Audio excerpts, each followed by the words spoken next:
Nabi Muhammad SAW dilahirkan sebagai seorang yatim dan dibesarkan di perkampungan Arab bernama Taif. Beliau kemudian dirawat oleh keluarga besarnya di kota Mekkah. Beliau bekerja sebagai penggembala dan pedagang dan tidak pernah mengecap bangku sekolah atau perguruan tinggi, serta dikenal sebagai ummi atau seseorang yang buta huruf. Rasulullah dikenal orang-orang sebangsanya karena kejujuran, kesempurnaan karakter, dan rasa keadilannya, sampai-sampai mereka dengan penuh kasih sayang memanggilnya dengan Al-Amin atau yang dipercaya, dan As-Shadiq atau yang jujur. Rasulullah menjalani kehidupan tanpa suatu kejadian yang menunjukkan tanda-tanda bahwa beliau akan menjadi orang besar. Kawasan Arab tidak dikenal sebagai tempat dibesarkannya orang-orang berdaya tarik universal dan terhormat. Kelahirannya mengakhiri sebuah kekeringan. Untuk pertama kalinya dalam sejarah mereka, keturunan Arab dari patriarki paling terhormat Ibrahim memiliki sesuatu yang benar-benar membanggakan. Kelahiran manusia paling berpengaruh yang pernah berjalan di atas muka bumi. Namanya memiliki arti yang terpuji. Bagi sebagian masyarakat Arab, sejarah pada dasarnya dimulai pada tahun 570. Tahun ketika anak terbesar mereka lahir ke dalam suku Mekkah paling terhormat, suku Quraisy, keturunan langsung dari Ismail, ayah dari ras Arab Semit.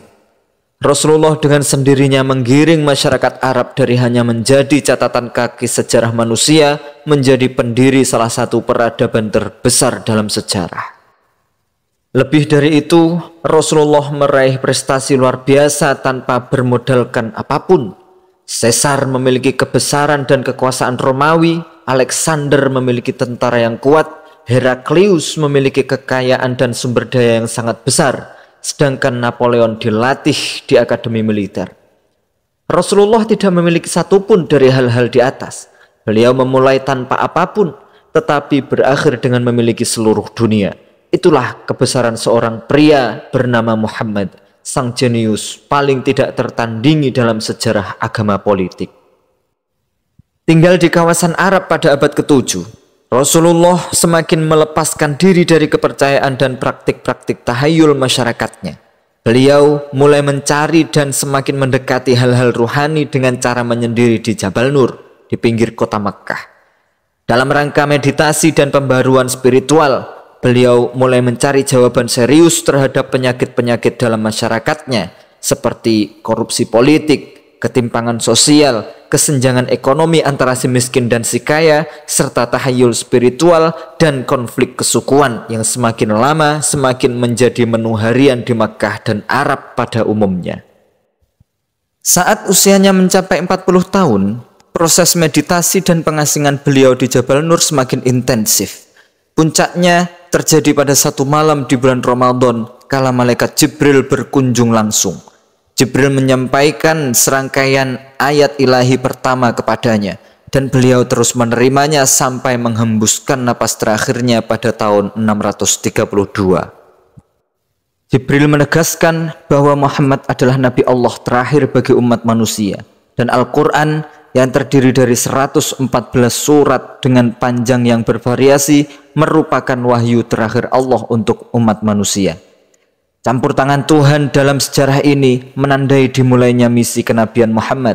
Hasilnya adalah bahwa Islam yang berarti penyerahan terhadap kehendak Allah yang Maha Esa telah benar-benar mengubah diri Muhammad, dan beliau mengajak orang-orang sebangsanya untuk menyembah Allah yang Maha Esa. Sejak saat itu, penyebaran dan pengembangan Islam menjadi keasyikan utamanya dalam hidup. Begitu Rasulullah mengutarakan pesan Islam secara terang-terangan, sebagian orang, terutama mereka yang mengalami penderitaan di bawah kekuasaan oligarki Makkah yang menindas, menanggapi ajakannya secara positif. Namun, para elit Makkah yang berkuasa justru menjadi sangat memusuhi dan bertindak kasar terhadap Rasulullah karena implikasi pesan baru tersebut menjadi nyata bagi mereka. Dalam masyarakat Makkah yang secara kesukuan sangat mengakar, paternalistik, dan feodalistik, pesan Islam justru menganjurkan perlunya pendekatan yang berbeda dalam politik, keadilan sosial, ekonomi, dan spiritualitas manusia. Memang dengan begitu nyatanya ketidakadilan di Makkah, dan masyarakat Arab pada umumnya, pesan Rasulullah yang mengedepankan kebebasan, kesetaraan, keadilan, perlakuan wajar dan persaudaraan benar-benar memberikan udara segar. Tak heran status quo yang dipelihara sejumlah pemimpin suku untuk melindungi kepentingan politik ekonomi mereka menjadi terancam oleh Islam. Oleh karena itu, Rasulullah dan pesannya menjadi sasaran utama permusuhan dan kebencian mereka. Tanpa terpengaruh oleh beratnya penderitaan dan permusuhan yang ditujukan kepada dirinya dan sekelompok kecil pengikutnya, Rasulullah terus mewartakan pesan Islam di dalam dan sekitar Mekkah selama lebih dari 1 dekade. Tahun 622, Rasulullah diundang oleh delegasi Yasrib, sebuah kawasan oasis yang tidak jauh letaknya, untuk pindah ke kota mereka. Beliau menerima tawaran tersebut dan pindah ke Yasrib, yang kemudian dikenal sebagai Madinah An-Nabawi. Kota Nabi, migrasinya Rasulullah ke Madinah ini menandai suatu peristiwa penting dalam sejarah Islam.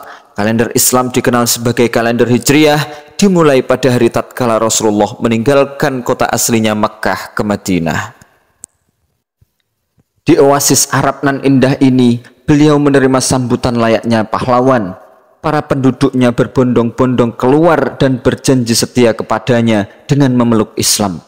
Sejak saat itu, Madinah menjadi tempat yang sangat istimewa bagi seluruh umat Islam, juga menjadi pusat pengetahuan, budaya, dan peradaban Islam sampai saat ini.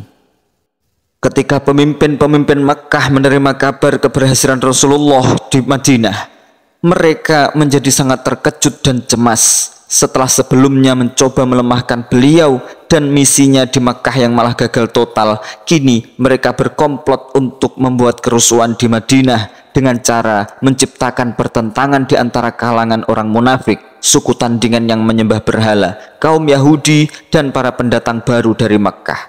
Akan tetapi, berkat kehalusan diplomasi Rasulullah, strategi mereka tak membuahkan hasil.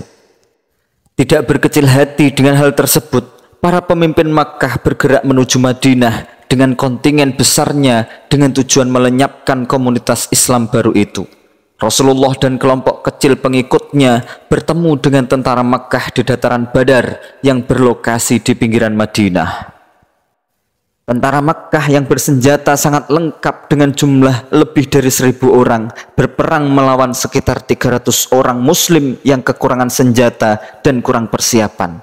Ajaibnya, Rasulullah dan pengikutnya mengalahkan lawannya dari Mekkah itu secara telak. Pasukan Muslim kembali ke Madinah dalam keadaan gembira, sementara tentara Mekkah pulang dalam keadaan bingung.